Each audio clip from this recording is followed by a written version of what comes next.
Olá pessoal, seja muito bem-vindo a mais esse vídeo. Eu sou André Moraes, analista de investimentos, e aqui a gente vai falar de estratégias para quando o mercado cair, tá? Estratégias para o mercado em queda.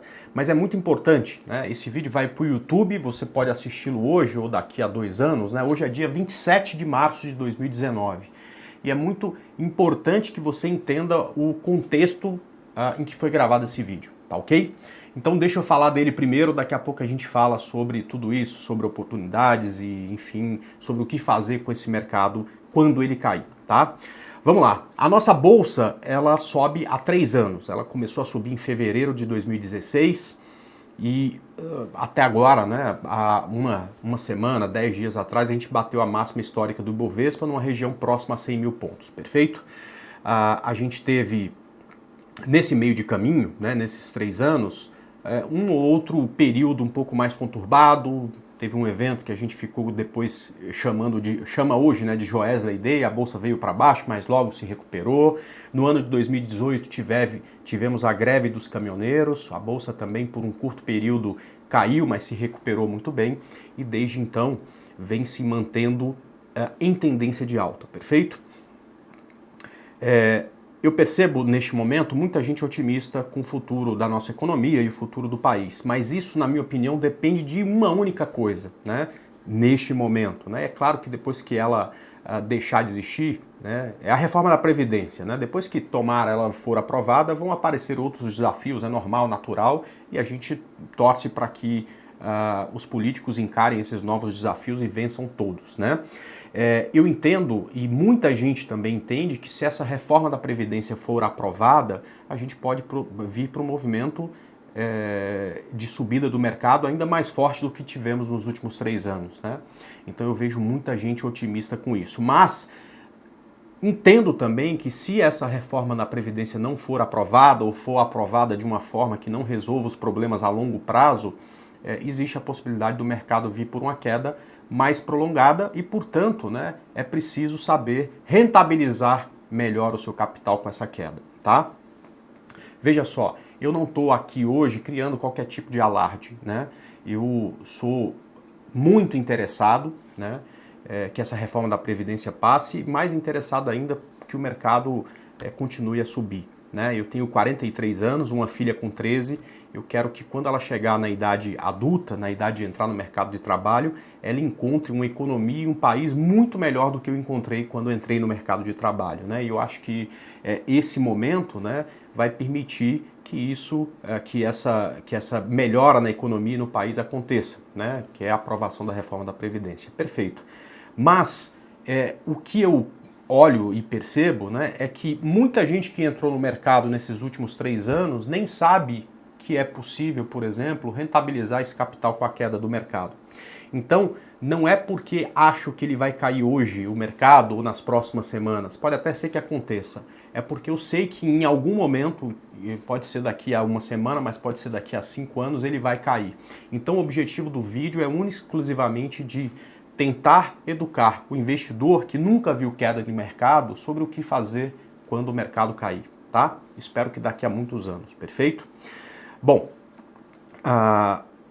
quando a gente fala em crise, né, a gente pensa em muita coisa negativa, por exemplo, instabilidade econômica, perda de poder aquisitivo, desemprego, mas na bolsa é principalmente o medo, né? É o sentimento que vem quando o mercado começa a cair, tá? Já falei, nem é esse o caso, né? A gente está hoje por volta aí de 93.500 pontos, entendo como um ponto de suporte, espero que não caia, mas em algum momento, sei lá daqui a quanto tempo vai cair, perfeito? Esse é o sentimento que a gente tem quando pensa em crise, mas também, né, crise pode ser para os que estão preparados uma oportunidade, né? A gente teve uma crise razoavelmente jovem aí, acabou há pouco tempo, né? A nossa economia parou de crescer, na verdade diminuiu durante vários trimestres, né? Ano passado que começou a se reerguer novamente, né? Agora, o dinheiro simplesmente não é queimado, né? Ele acaba mudando de mãos, né? E quem se mantém capitalizado acaba transformando crise em oportunidade, né? por exemplo, oportunidade de comprar um imóvel, né? Quem se manteve capitalizado, teve uma crise imobiliária nos últimos anos, consegue comprar hoje imóvel mais barato do que conseguia comprar 4, 5 anos atrás. Então o cara teve 5 anos para ficar cada vez mais capitalizado para comprar o imóvel dele mais barato, né? Também para comprar carro, né? Os carros em momentos de crise acabam caindo de preço, para adquirir uma empresa numa eventual fusão, né? A gente viu na crise de 2008 empresas que eram rivais, uma com mais dificuldade ser comprada por outra, né? Então, para quem é empresário também existe essa possibilidade e oportunidades que existem também para quem deseja investir na bolsa. Veja só, muitos fundos performam muito bem há muito tempo, né? Mas os que entenderam que a crise é uma grande oportunidade conseguiram, ao final de 2016, comprar muitos ativos por preços atraentes e, neste caso, focado no longo prazo, pensando em valor, e de repente conseguiram, né, pegar uma situação. Deixa eu só transferir de tela, né, para poder mostrar para vocês aqui com mais qualidade. Vamos lá. Pronto, tá aqui. Por exemplo, né, conseguiram pegar a Petro 4 numa situação como essa, cotada ali perto, abaixo dos R$5, né? E Petro 4 que depois se recuperou, chegou no final desse gráfico aqui a R$17,95 e hoje ela é cotada no dia 27 de março a R$27, tá certo? Então, crise é um momento complexo, mas também um momento de oportunidade para quem se mantém capitalizado, tá certo? O que atrapalha na Bolsa de Valores manter quem opera com ela, né, capitalizado, é o conceito do tá barato, né? Isso é perigoso, né? A gente acaba entendendo que alguma coisa tá barata no mundo real quando você compara um preço de hoje com o preço passado, né? Então, digamos que você queira comprar um celular, né? Antes ele custava R$2.000, por exemplo, né? E aí a empresa lança um novo modelo, aquele celular passa a ser vendido por R$1.500, né? E aí você vê a nova oferta e fala, opa, agora tá barato, agora tá na hora de comprar, porque antes valia 2 e agora vale 1.500. É essa relação que a gente faz geralmente na vida real, né? Mas no mercado, o que tá barato, né? Geralmente, muita gente chega à conclusão de que tá barato porque tá caindo simplesmente, né? Para quem investe no longo prazo, pode dizer que a empresa está perdendo valor. E se a empresa está perdendo valor, ela provavelmente vai custar cada vez mais barato, né? Aqui a gente tem um exemplo de Usiminas que no início do gráfico, ou quando a gente marcou a primeira vez na seta, estava R$20 e no final desse gráfico a 6. Se a gente passar aqui mais um pouco, a gente vai ver que no final da crise, ou no início de 2016, ela chegou a ser cotada próxima a R$1, tá? Então onde que estava barato a 20? Aliás, e hoje ela vale R$10, tá? Ou seja, quem comprou a 20 porque estava barato nem conseguiu ainda, né, ver o preço chegando no seu 0 a 0, né? Então é importante que a gente esqueça desse conceito quando pensa em mercado, seja no longo prazo, seja no curto prazo, né? E comece a ficar focado em outras coisas. Por exemplo, não é porque o preço está caindo que está barato no longo prazo, né? Porque pode ser que a empresa tenha perdido valor. Então, se chega à conclusão de que está barato, quando vem uma crise o preço cai, mas aquela empresa que tem a cotação caindo não perdeu valor. Ou perdeu muito pouco porque é um momento de crise, né? E na primeira recuperação econômica ela vai recuperar esse valor e vai ganhar preço novamente, né? E no curto prazo, onde a gente esquece de valor e fica focado em preço, a gente tem que pensar em tendência. Se a tendência é de alta, está sempre barato, porque a tendência é subir. E se a tendência é de baixa, está sempre caro, porque a tendência é cair. Então, quando fica barato para a gente? Quando, ao final da crise, o gráfico mostra sinais de que vem uma reversão de tendência. Então, algo que estava com o tempo caindo, passa a ter uma condição gráfica de estar subindo ao longo do tempo, tá? Então, a primeira coisa que eu gostaria de explicar. Isso, se não for usado, né, acaba te dando ou dificultando você estar capitalizado ao final de uma eventual crise, tá? Ou de uma queda de mercado, tá? Vamos lá. Para criar essas oportunidades, eu vou separar um pouco o longo prazo do curto prazo, tá?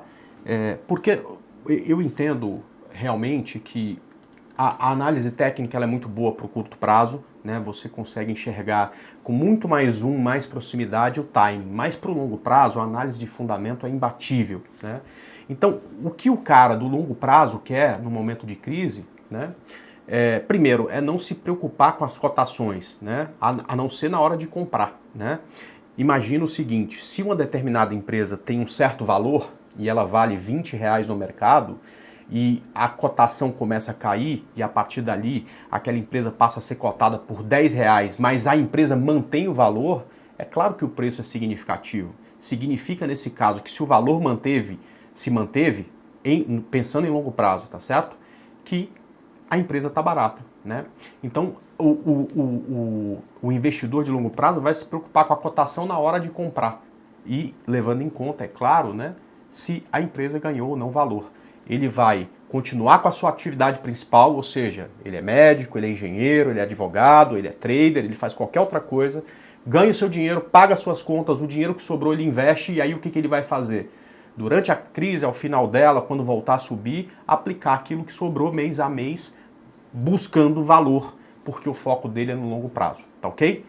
Então, eu não sou especialista em análise de fundamentos e quero ficar focado mais no curto prazo para quem faz operações que a gente chama de swing trade e day trade, tá? É possível no curto prazo, com esse tipo de operação, não só ficar fazendo esse análise de valor, pelo contrário, isolando isso, tirando isso do caminho, e se aproveitar do mercado caindo para fazer operações de venda, que são operações que na teoria são mais arriscadas do que a compra, mas na prática, para quem é disciplinado, acaba tendo o mesmo risco. É importante ressaltar isso, tá? Uma das coisas que são fundamentais para o curto prazo é saber que, em algum momento, admitir que errou uma operação, tá? Quem não consegue entender esse conceito não pode fazer venda, tá? Porque um erro como esse, de não sair de uma operação que deu errado, pode te tirar mais do que 100% do capital investido, tá? Então, quando você compra uma ação, né, vamos lá pensar na OGX, ela chegou a valer R$ 20 e perdeu quase todo o valor. Na pior das hipóteses, o cara perdeu o que ele investiu. Numa venda, se você não age, se você não é disciplinado, você pode vender por R$ 20 e a ação subir e ultrapassar os 40, 50, 60. Então, na teoria, o risco é ilimitado. Na prática, quem é disciplinado utiliza stop. Então, você tem, sempre que vai fazer uma operação, que responder algumas perguntas. A primeira é onde comprar ou onde vender esse ativo. E a segunda é onde eu vou admitir que eu errei. Porque quem trabalha com probabilidade, que é o cara que trabalha com análise técnica, vai errar, porque a probabilidade nunca é de 100%. Aliás, ninguém pode te prometer isso, tá? Então você vai entrar em condições onde você enxerga uma maior probabilidade de ganho. Mas se você tiver errado, você precisa abandonar o barco o mais cedo possível, tá? Então, utilizando o stop e sendo muito disciplinado, né, esse risco acaba sendo o mesmo tanto na compra quanto na venda. É claro, o que muda é quando acontecem gaps de abertura, mas isso acontece para quem está comprado, acontece para quem está vendido, perfeito? Então é muito importante. Você que opera no curto prazo precisa ser um cara disciplinado. Disciplina para mim começa com a colocação do stop. Então eu estou falando aqui da agora para frente para quem já entende esse conceito, para quem em algum momento vai, através de uma ordem stop, e admitir que errou uma operação, tá bom? Vamos lá, dar uma olhada novamente no nosso PowerPoint aqui, que eu acho que vai ser melhor, tá? Então, no curto prazo, né, com operações de swing trade, a gente faz o aluguel de ações. Então, a gente não... na crise, né, a gente não fica focado apenas em manter o capital, mas em aumentar aproveitando da queda do mercado, tá? Por exemplo, num exemplo bem simples, né, digamos que você entenda que Randon, a partir do momento que romper esse ponto de suporte, que é exatamente essa linha vermelha, pode te dar aí uma boa oportunidade de venda. Então você vai, a partir desse rompimento, fazer uma venda com ela. E se ela, por exemplo, como no exemplo, cair, né, você acaba rentabilizando o teu capital porque você vendeu e vai comprar por um preço mais baixo. Eu sei que esse conceito é novo para você. Não é possível você vender um carro que você não tem porque acha que o preço do carro vai cair. Não é possível você vender o imóvel que você não tem porque você acha que o preço do imóvel vai cair. Mas é possível você vender uma ação que você não tem desde que você, por exemplo, no swing trade, faça um aluguel de ações. Então, a partir de agora, vou falar sobre isso, tá? Você, para conseguir ganhar com o mercado em queda, vai utilizar esse aluguel de ações como principal estratégia. Para fazer o aluguel de ações, você precisa de um investidor doador de ações e um investidor tomador de ações. Esse cara aqui, o doador, ele é um investidor de longo prazo, né? Ele sabe ou ele acredita que a empresa que ele está comprado, o preço dela pode até cair, né? Mas que não vai perder valor. Então ele não se interessa em vender, porque ele vai receber dividendo, daqui a pouco a economia se recupera, o valor da ação se recupera também. Então o que ele faz? Ele pega as ações que ele tem e doa para que o especulador que acha que o mercado vai cair, e a partir de agora eu estou falando do tomador, as venda no mercado, entregue essas ações do doador para quem ele vendeu e a partir daí possa ficar vendido no mercado, tá? O investidor doador, ele procura a corretora e firma um contrato disponibilizando as ações que ele tem para empréstimo, tá? A corretora faz o intermédio entre o investidor que deseja emprestar, o doador, e o investidor que deseja tomar as ações emprestadas, acreditando na queda do mercado, que é o investidor tomador, tá? O investidor transfere temporariamente suas ações para o investidor tomador por meio do BTC, que é o Banco de Títulos da CBLC, estabelecendo um prazo de carência para devolução e um prazo máximo para o empréstimo dessas ações, tá? Então, daqui a pouco eu vou mostrar para vocês, tá? Como é que você faz isso, por exemplo, na corretora Rico, que é a corretora onde eu sou analista neste momento, tá?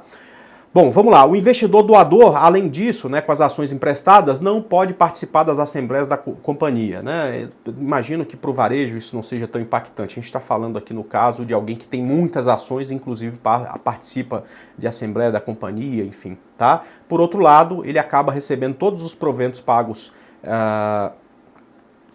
na ação, tá? E também recebe uma taxa líquida da Bovespa de 0,05% ao ano sobre o volume emprestado, tá? E esse investidor doador, né, ele também recebe o que a gente chama taxa de aluguel, ou seja, o tomador, quem vai vender e especular com a queda, paga uma taxa de aluguel ao doador. Então esse cara aqui, ele não tem interesse nenhum em sair do seu ativo, ele sabe que por mais que a cotação caia, aquela empresa não vai perder valor, então ele não se interessa em vender, é um investidor de longo prazo. Ele doa as ações, recebe essa taxa líquida e mais o valor do aluguel, que não é fixo, né? Ele diz por quanto ele quer alugar as suas ações, perfeito? Agora temos o investidor tomador, né? Então esse cara procura uma corretora e firma um contrato tomando ações para empréstimo, tá? Essa corretora faz o intermédio entre o doador e o tomador. O investidor doador, a partir daí, pode vender essas ações no mercado, onde fica estabelecido um prazo de carência para devolução e um prazo máximo para empréstimo dessas ações, tá? O investidor tomador, claro, né, vai receber, quando vende, um dinheiro em conta, mas tem que depositar uma margem de garantia na CBLC. O valor dessa margem é igual ao valor atualizado dos títulos, ou seja, digamos que eu vendi 10 mil reais a mercado, né? Então qual que é a margem? É aqueles 10 mil reais que eu recebi em conta, tá?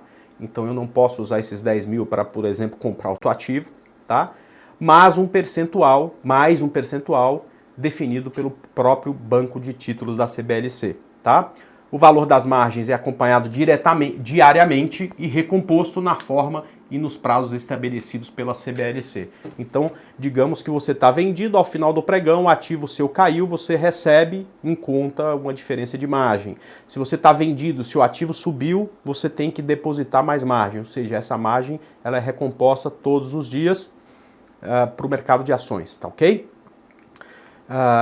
Bom, aqui explica um pouco sobre o que é o banco de títulos e o acesso ao serviço se dá por meio eletrônico e o tomador paga uma taxa ao doador, essa taxa é livremente pactuada entre as partes, tá? Deixa eu ver se está aberto aqui, tá aqui, tá? Olha como é que funciona a Rico, você vem aqui no Home Broker, em menu e depois em aluguel, tá? Eu digitei aqui Petro 4, tá ok? Petro 4 agora está cotada a R$ 27,82 e aqui estão as ofertas de aluguel. Então o que o doador fez? Ele disponibilizou, por exemplo, esse aqui, 300 ações, tá? Com vencimento em 13/5 de 2019, então aqui, né, acaba o processo de aluguel, tanto o doador quanto o tomador pode encerrar o aluguel por antecipação, e esse doador está pedindo uma taxa de 0,05% ao ano para emprestar essas ações para que você, tomador, as venda no mercado se desejar, tá? É muito fácil fazer o aluguel. Você vem aqui, tá? Digita a quantidade desejada, por exemplo, eu desejo alugar 200 ações de Petrobras, tá? Então aqui diz o que é requerido de margem, tá? Você coloca a sua assinatura eletrônica, aqui, clique em alugar e a partir daí você pode vender essas ações no mercado, tá? Vamos lá, se a quantidade desejada não estiver disponível, aí sim, neste caso, ou se para aquele ativo não tem aluguel, você liga para o atendimento da corretora para tentar verificar o que pode ser feito, tá bom? Então é um processo que, por exemplo, na Rico é um processo de automatizado. Isso, é claro, vai depender de corretora para corretora, perfeito? Vamos lá, dar alguns exemplos de como é que funcionaria isso. É importante, tá, que a gente dê esses exemplos, né? Eu vou utilizar mais uma vez aquele exemplo de Randon Participações. Digamos, né, que a gente entenda que abaixo dessa região de R$6 tem uma possibilidade de vir mais queda com papel. Então nós somos um investidor tomador que desejamos especular com essa queda do papel, apostar na queda do papel. Então a gente vende 5.000 papéis de Randon a R$6, perfeito? Como é que fica a conta? Fica assim, você vende 5.000 papéis de Randon a R$6, primeiro você aluga essas 5.000 ações e vende o papel no mercado a 6. Quando você vende a 6, você recebe em conta o valor de R$30.000, né, que é exatamente 30.000 vezes, 5.000 vezes R$6, perfeito? Esse dinheiro fica separado e, além disso, você tem que depositar uma margem que é definida pela CBLC, tá? E aí a Randon cai, por exemplo, a R$4. Você agora vai encerrar a operação. Primeiro você vendeu, especulou com a queda, recebeu em conta 30.000 e agora você vai comprar. Então, agora você vai comprar 5.000 ações a R$4. Quanto que você gasta para fazer isso? 20.000. Então, você recebeu em conta 30 e agora gasta 20.000 para encerrar a operação. E, é claro, fica com lucro de R$10.000. Você devolve as ações depois de 3 dias úteis, que é o prazo que elas demoram para que estejam na sua custódia, paga o aluguel proporcional ao período do aluguel, tá? Então, se você alugou por 2 meses, mas ficou por 10 dias, você paga pro rata esse período que você ficou, tá? E aqui, né, além de corretagem e emolumentos, o que você paga mais é esse período de aluguel, tá bom? Vamos lá para mais um exemplo. Por aí, uma virada de tendência que é muito recente, né, agora dos últimos dias, né, da Lame 4, tá, da Lojas Americanas. Imagina que você está observando essa possibilidade dela perder essa linha de tendência, né? Então você quer vender 3.000 papéis caso o Lame 4 caia abaixo de R$19, perfeito? Então você aluga o papel, 3.000 ações de Lame 4, vende no mercado a R$19. Recebe em conta 57.000, que fica separado. Além disso, paga uma margem que é definida pela CBLC, tá?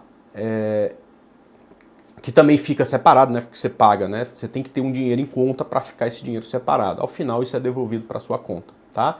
Vamos lá. A Lame 4 cai e você consegue recomprar ela 2 pregões depois. Isso aqui seria uma excelente operação, né? Eu não a indiquei, mas se alguém fez essa operação, tá de parabéns, muito bonita, tá?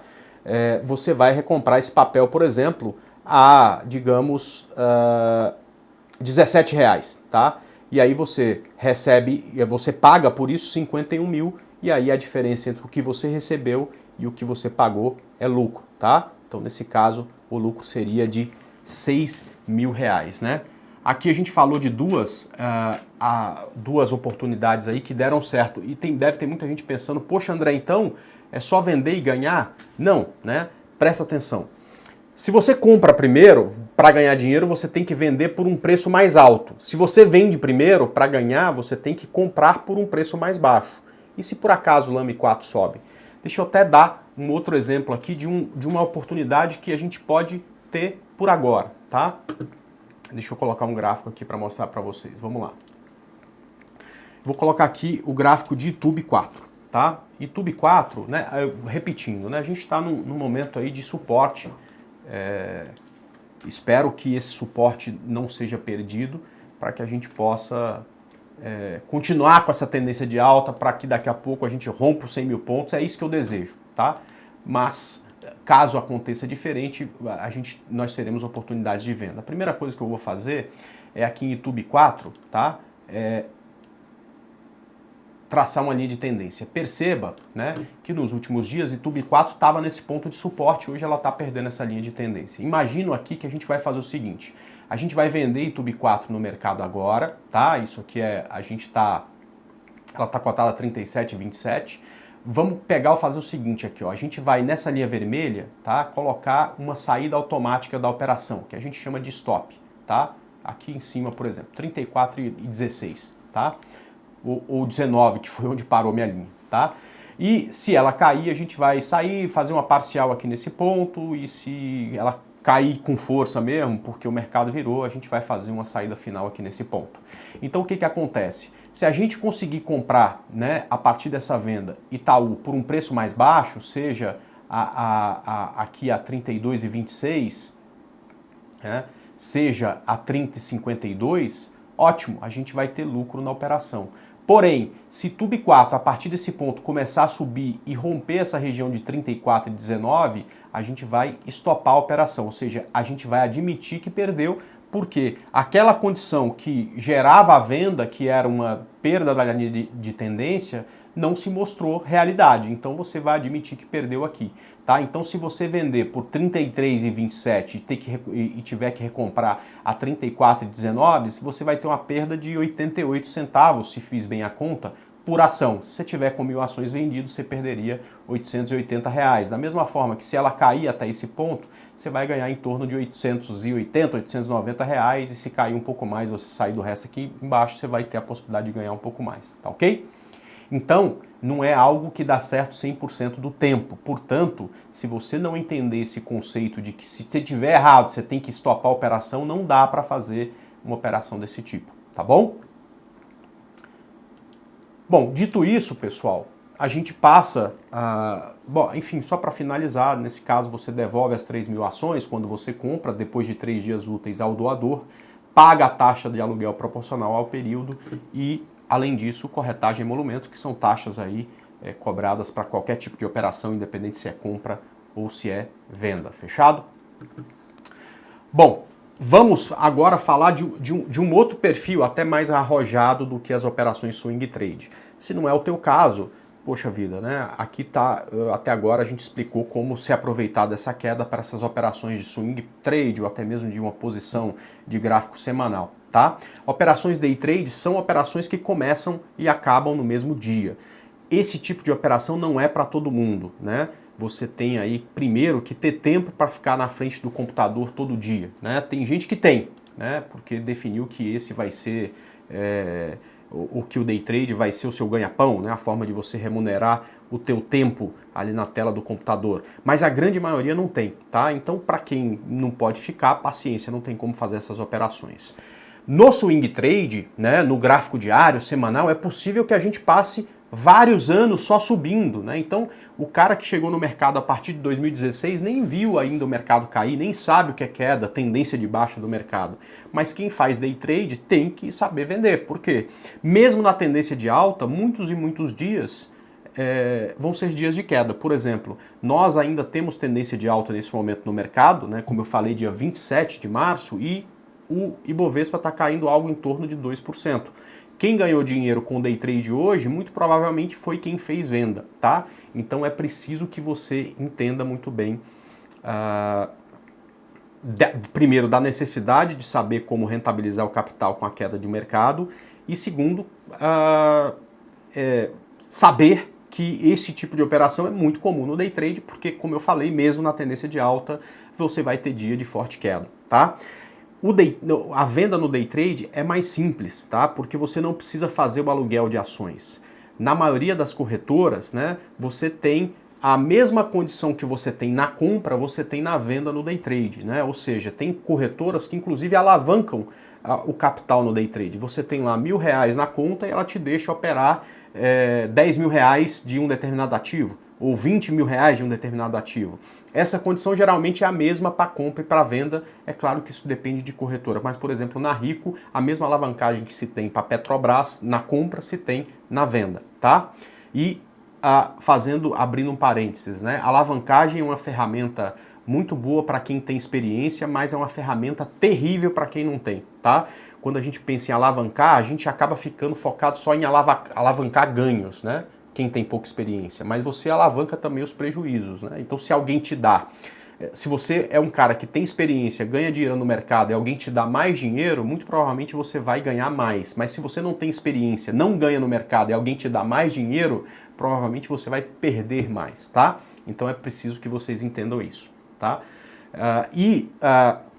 Na maioria das corretoras não é cobrado nenhuma taxa a mais do que na compra, tá? Então, digamos que você esteja comprando Petrobras, o que você paga? Corretagem e emolumentos. Na maioria das corretoras, se você estiver vendendo Petrobras a descoberto, você também vai estar pagando corretagem e emolumentos. Só mais uma coisa, é imprescindível que o trader que faz day trade seja disciplinado, tá?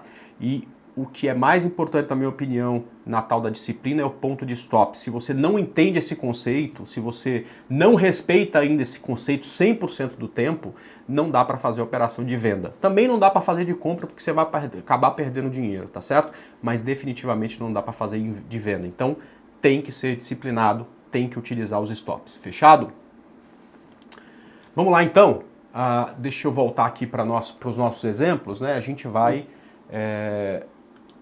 falar, por exemplo, de uma operação, de uma possibilidade em Itaú, né? Então, você vendeu Itaú aqui 2 mil papéis, quando ela perdeu um fundo aqui em R$ 35,20, né? Então, quando você faz isso, você recebe 70.400 em conta, né? E aí, claro, né? Isso você não pode usar para comprar outro papel, né? Isso fica separado, tá? Bom, até o final do dia você vai ter que zerar a operação. Então, a venda foi feita aqui depois das 10h30 da manhã, e aí meio-dia você resolve comprar porque ela caiu a R$ 34,30, por exemplo, tá? Então você recompra essas ações, 2 mil ações a R$ 34,30, gasta para fazer essa recompra 68.600 e fica com lucro bruto de R$ 1.800. Para essa operação não são cobradas taxas, como por exemplo taxa de aluguel, que é cobrado na outra operação, de swing trade, além das usuais. Então, a mesma taxa que você paga na compra, você, na maioria das corretoras, também paga na venda, tá ok? Aqui no caso,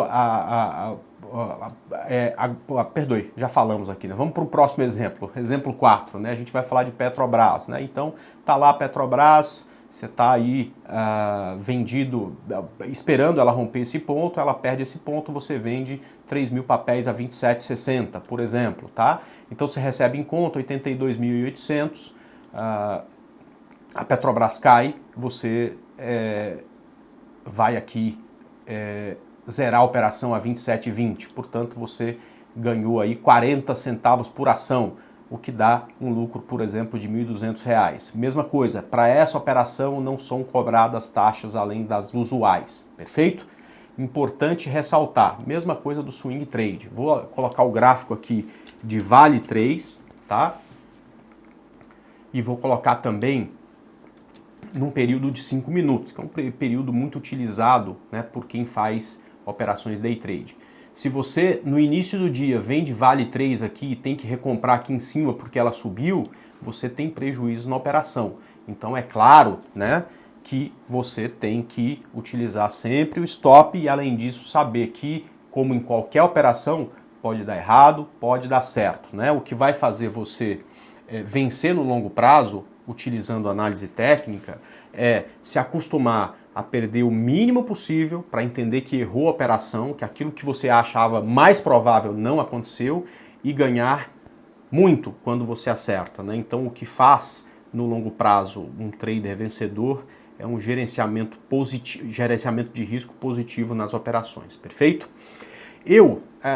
Tem muita gente que cria estratégias diferentes para o mercado em queda do que estratégias que tem para o mercado quando compra, tá? Eu utilizo no dia a dia, para as minhas indicações, as mesmas estratégias na venda que eu utilizo na compra, né? São 4, né? Eu falo sempre sobre elas. É correção nas médias móveis, acho essa aí uma excelente estratégia para operações de venda, mas só é eficiente em tendências de queda duradoura, né? O que a gente teve em todas as pernas de baixas desde 2016, no Joesley Day, depois na greve dos caminhoneiros, foi o mercado fez uma perna de baixa e depois já voltou a subir. Então não deu para utilizar esse tipo de estratégia nesses momentos no swing trade. No day trade sim, porque no day trade você tem dias que passam um dia inteiro caindo, como eu falei mesmo no momento positivo de mercado. Você tem também a estratégia de rompimento de suporte, né? Quando um suporte testado várias vezes é rompido. Você tem também o rompimento de linha de tendência de alta, que é o caso que a gente mostrou aí de YouTube. E você tem, é claro, uma possibilidade de pegar uma reversão da tendência, né? Por exemplo, em Lame 4, que a gente mostrou como exemplo, a tendência era de alta e a partir do momento ela dá sinais de mudança de tendência. Perfeito? Bom, repetindo aqui, pessoal, para que não pareça algo ou que não fique fora do contexto, tá? Eu realmente gostaria que a gente tivesse mais 10 anos de tendência de alta, tá? Mas também quero preparar os meus seguidores, tá? Para quem, de certa forma, consome algum tipo de conteúdo, para que em algum momento o mercado com certeza vai cair, tá? Não sei quando, mas espero que não seja agora, tá? E para que e neste momento, né, eu espero que esse conteúdo te ajude a estar preparado para se aproveitar da queda, seja você um investidor de longo prazo, e eu espero que você aproveite muito bem, seja você um trader de curto prazo. Fechado? Eu espero que vocês tenham gostado bastante do conteúdo. Agradeço aí se gostaram, dar um like no vídeo, se inscrever no canal, clicar no sininho para receber aí sempre o aviso de novo vídeo no ar. E desejo aí muito sucesso no mercado. Um abraço e até nosso próximo vídeo. Tchau!